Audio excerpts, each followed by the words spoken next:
Olá pessoal, tudo bom com vocês? Espero que esteja. Então, vamos começar nossa aula de hoje.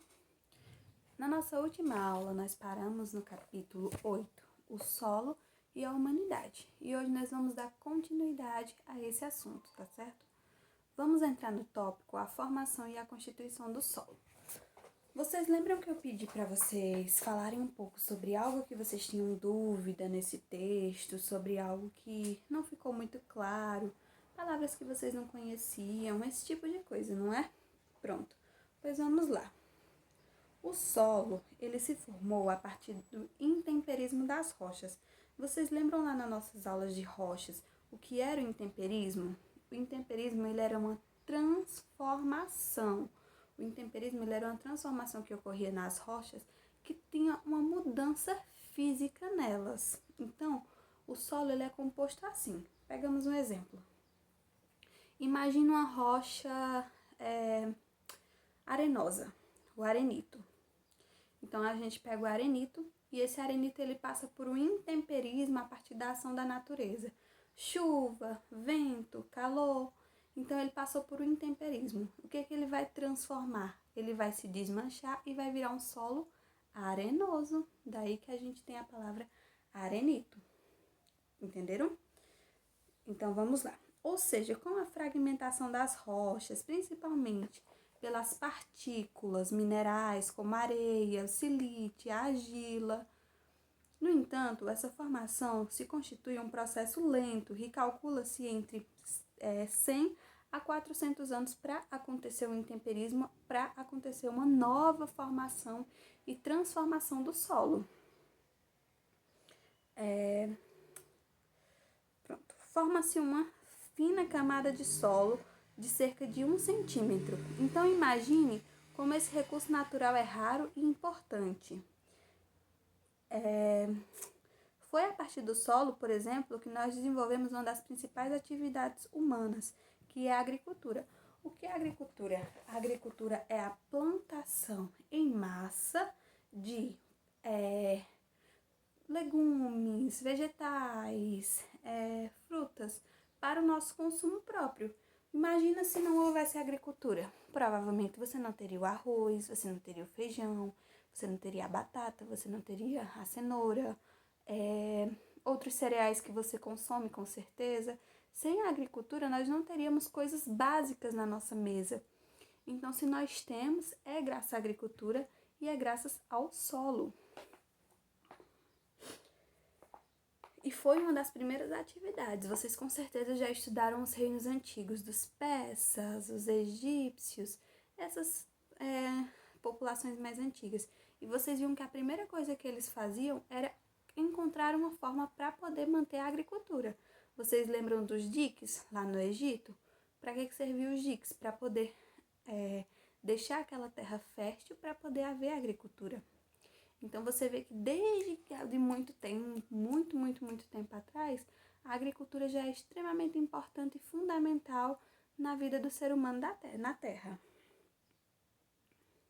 Seres vivos como minhoca e as raízes fazem algumas árvores ajudam na formação do solo ao longo da história. As minhocas cavam túneis que permitem melhorar a circulação do ar e facilitar a passagem da água, enquanto as raízes de algumas árvores quebram rochas, incorporam grãos de minerais ao solo. Ou seja, minhoca. Introdução de minhocas no solo é até uma técnica bastante utilizada na agricultura. Por quê? Porque quando essas minhocas elas entram no solo e elas furam, o ar consegue circular melhor, consegue absorver mais água. Então, por isso que é muito importante também haver essas minhocas no solo. Elas não são uma coisa ruim, elas são algo muito bom na nossa formação do solo fértil. Da mesma forma, raízes, né? Essas raízes de árvores grandes, elas podem quebrar rochas, fragmentar e transformar esse solo.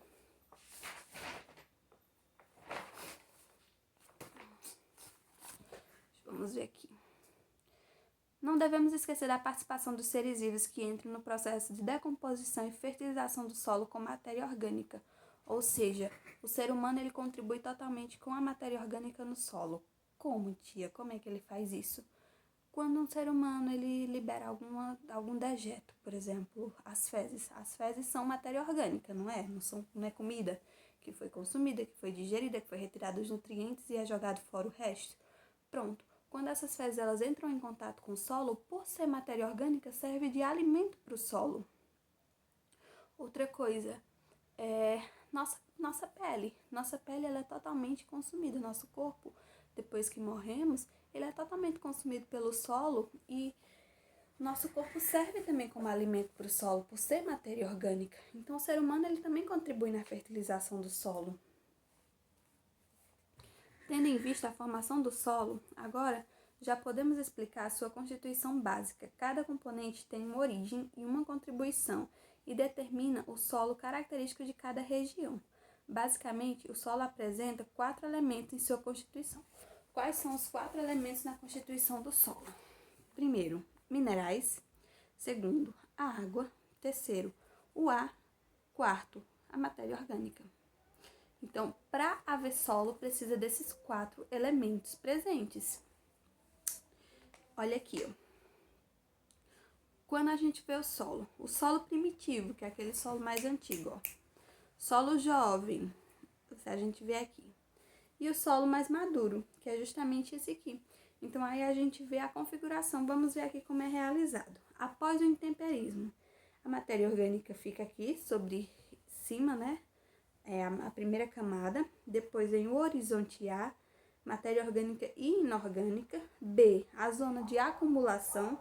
C, materiais provenientes da rocha-mãe. E a rocha-mãe, que é aquela rocha bem mais sólida. Após a fragmentação da rocha-mãe ou rocha-matriz, a Terra apresenta outra forma, um novo aspecto, sendo constituído a partir de então.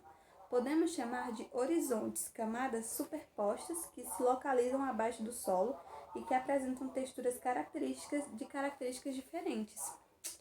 Certo? Então é isso. Entenderam a constituição do solo, suas divisões, seus 4 elementos fundamentais?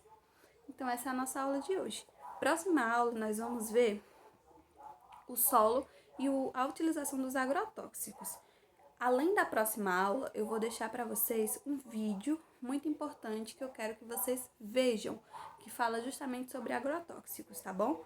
Eu vou deixar esse vídeo postado, vou tentar deixar o link lá para vocês assistirem, vai ser a nossa próxima aula também, além da explicação, tá ok? Então é isso. A atividade que vocês vão fazer é a atividade da página 76 e 77, questão 1 a 3, tá bom? 1, 2 e 3, páginas 76 e 77, certo? Qualquer dúvida, vocês me digam. Tia, eu não entendi o que é isso. Me explica novamente. Revisa isso. Podem falar lá no WhatsApp, tá bom? Então é isso.